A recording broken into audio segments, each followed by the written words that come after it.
წარმოუდგენელია მეთქვა ქალბატონმა გიულიმ, რომ იმიტომ წაიღო ეს ქონება აგვისტოში 2008 წლის რომ უთის არ წაიღო.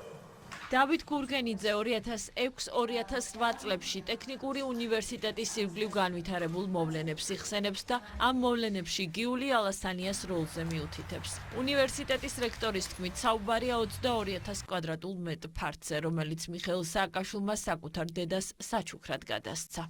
მთელი სახელმწიფო აპარატი ერთვება უნივერსიტეტიდან ამ ქონების ამოწაღებაში, ასე ვთქვათ.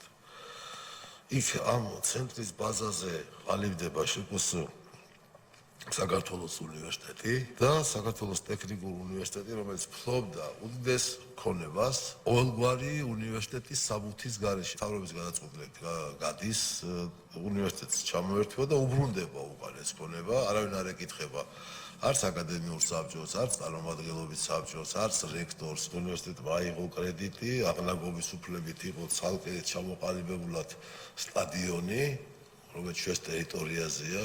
მის გახსნას ესწრებოდა ბატონი სააკაშვილი და ოკერია, როგორც ასევე ჩემთვის ცნობილია და მათ რო ძალიან მოეწონა, ეს სტადიონიც იქნა, რა თქმა უნდა, ჩამორთმეული.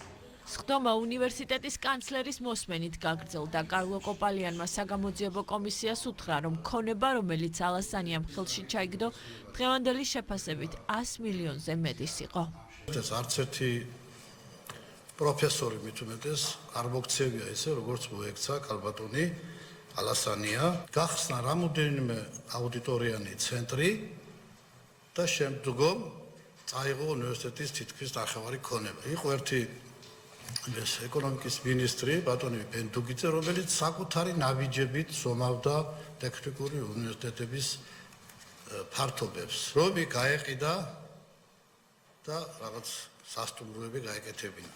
მერხის კამი ყველაფერი წაიღეს. ამდენი იყო ის ფასი, რომელიც ჩაიდო საპრივატიზებო თავიდან. უხეშად რომ ვთქვათ, გითხარით 30 მილიონის ქონება იყო, დღევანდელი შეიძლება 100 მილიონზე მეტიც. და ხშირად საუბრობს ქალბატონი გიული, რომ ბაბუაბებიამ დაუტოვა ეს მილიონები, მაგრამ სინამდვილეში თავის კოლეგებს და ახალგაზრდობას წაართვა. როგორ ვითარდებოდა მოვლენები საკუთარი თვალით ნახა ნოდარ მუსერიძემ, ტექნიკური უნივერსიტეტის ახალგაზრდობის მიმართულების ხელმძღვანელმა, მისი და უნივერსიტეტთან კავშირში მყოფი ლევან ჯაფარიძის დაკავების ეპიზოდი გაიხსენა.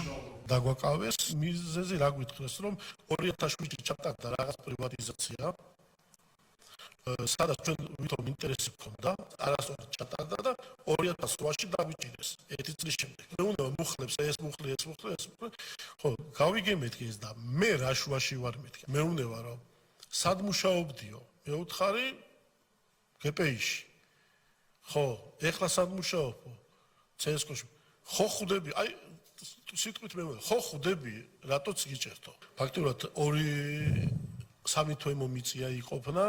გაუსაძლისი სიტუაცია იყო ჩემთვის, იმიტომ რომ მე მქონდა გეპატიტი ქრონიკული ღვიძლის დაავადება. ექიმმა რომ ნახა ჩემი დაავადების ნუსხა, შენ აქ ვერაფერს ვერ შეჭამოდა. 3 თვე მე ვიყვებებოდი, მარტო აი პურის ის მქონდა ქერქი ზემოდან გამხმარი და იმას ჭამდი და 85 კილო ვიყავი რომ დამიჭირეს და 63 კილო გამოვედი. 3 თვე რომ პურის ქერქს მიიწვევდით, ხო, ეს არაადამიანური მოპყრობაა, შეიძლება ზოგ შემთხვევაში. და საწოლზე ის არ ქონდა.